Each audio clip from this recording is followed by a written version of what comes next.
Part of the government's AI strategy includes expanding data centers across the country.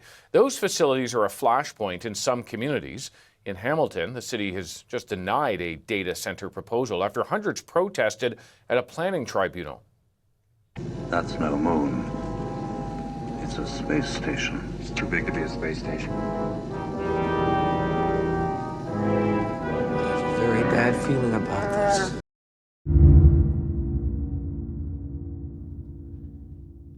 Do you ever like feel like a hypocrite in real time? You feel like you're this person, you got this identity, and you're like, you are above the fray, and you were like, you're doing, you're amazing, more, you're morally superior, and you're above it. I feel that, and then there's a point in your life, like in real time, you go, oh, it slowly dawns on you, like, no. Okay, so last week, I think it was last week. Yeah, last week, my city, the city of Hamilton, Ontario, we voted against putting a data center down by our lake shore, which is great. Like, that's awesome. We they had there was a whole they live streamed on Reddit the city council meeting, and they had the people going up with the town hall, or what do you call those things, when they go and they speak and they're like, hey, I don't want this happening in my city. Yeah, those things, which I usually love watching. I love the American one. 1800, the world was 30% white. Fast forward 125 years, we are down to 7%. Those are hilarious, but these aren't those.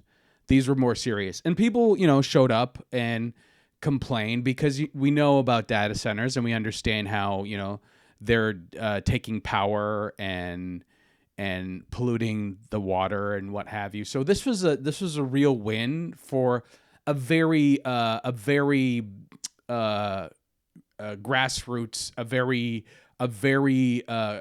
communal society here in Hamilton. We're very it's a big city, but it's a small town, and we already have we're steel town. We're Pittsburgh North, or Pittsburgh sister city, so we have a lot of steel industry happening here, and because of that, we are Canada's cancer capital. We don't have shirts for that, but and we've been trying to do something about it. But our premier, who's conservative, is like, no, why would we do? You guys are leading in hospitals, so it's a bonus.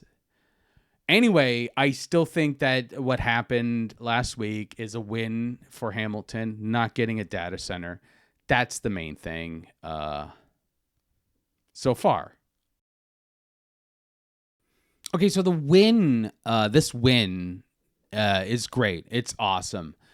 It's my problem is that, yes, it's a win, and it's not to be, taken lightly, this win, but it is, the infrastructure stays the same. Like, we're still trapped in the same thing. Like, this has happened repeatedly, right? With every new technology, there's been a fear of technology.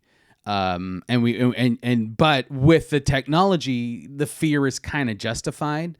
Like, if you look at something like the cotton gin, slavery got worse, right? Like, people worked even more, and then they figured out a way to, criminalize black people, as I've talked about before.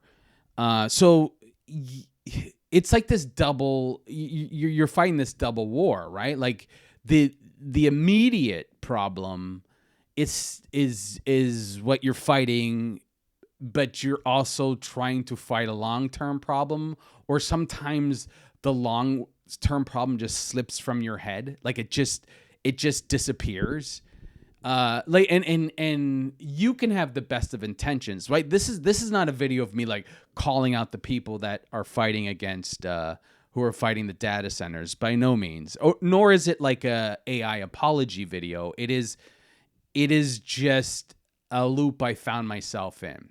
So when I started this channel, I wanted to do videos like this, where it's like rough, off the cuff, and just kind of like me talking with like I want to share my perspective that's in my head and how I see the world, right? With my jokes and stuff like that.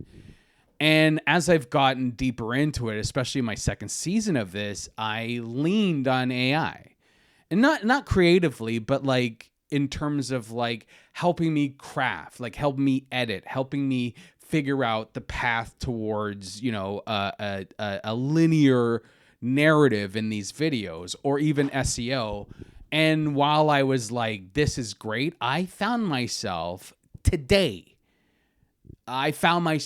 being dependent on this thing, because I started looking at like analytics and feeding the analytics into the machine to figure out how to optimize video and yada, yada, yada. Next thing you know, I'm doing the thing in my video from psychopolitics. I am molding my behavior based off of what would optimize in the system, because what I was doing wasn't being optimized. And this is what I'm talking about with the idea of sometimes you don't see that you are, you know, you're a puppet. I mean, you intellectually understand you're a puppet. Like, I intellectually understood that I'm a puppet, but you also need to make a living and you need to, and you're like, and you find yourself in this moment where you're like, oh, the thing I'm arguing against and the thing I'm fighting for isn't, the way I'm saying it isn't optimized to get the most amount of viewers on the thing. And so I fell down this rabbit hole until I felt that I was not myself anymore. I wasn't doing the thing I wanted to do. I was like, I had a teleprompter and I was like reading off the teleprompter in a very scripted way. It was my words, it was my ideas. I did all the research, but it wasn't my essence. And something happened where I just was like, I looked back on older videos and I was like, what is going on with you, Gavin? Right? I became a robot.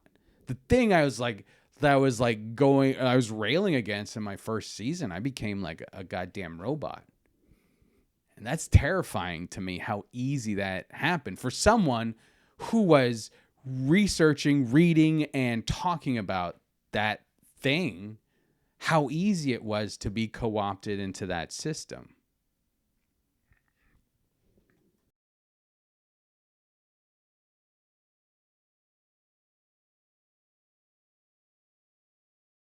This is how it works, right? Like you win the immediate fight and you feel like you did something, and then, you know, down the line the next thing moves in quietly, right? This is historically how it is that we're upset about technology. We're upset about AI, and rightfully so. I don't want to take away that, but the problem isn't AI. AI is a tool, right? It's a tool, and used responsibly and used in a system that prioritizes human development and human security, it's fine.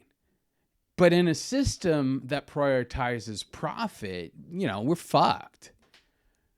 Right? That's the thing, is that most of us are playing keep up. Like, this is, I don't want to say people are naive, and that's how I saw people for a long time. I think people are just like, it's not going to change in my lifetime, so I have to mitigate the damage.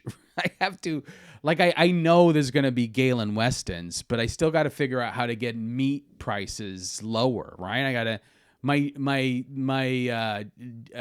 grandchildren's generation needs to be able to buy cold cuts without taking out a goddamn loan. That's the goal. It materially doesn't change anything except that moment, that small victory. But the victory means something. And this is I don't want to use Foucault, but I mean Fanon, but it is kind of it's not Fanon. It's It's W.E.D. Du Bois. I don't want to use Du Bois. Excuse me, sirs. I don't want to use Du Bois, but it's a double bind, right? It's a double bind, a capitalist double bind, if you will. Coined. Getting back to the video I was supposed to release, it was very polished. It was very, very on point. I nailed everything. It was great. It just wasn't human. And this is why I want to bring this up, is that the vote and the teleprompter, all of it, it's the same mechanism. It feels like resistance. It feels like you're putting up a fight, but it's so temporary. It's the system working exactly how it's supposed to. It's Andor. It's a protest movement designed by the thing you're protesting. And I just want to touch on that in this video, and I just want to let you know that moving forward, no one's watching, but moving forward, this is how it's going to be. I'm going to not gloss this up.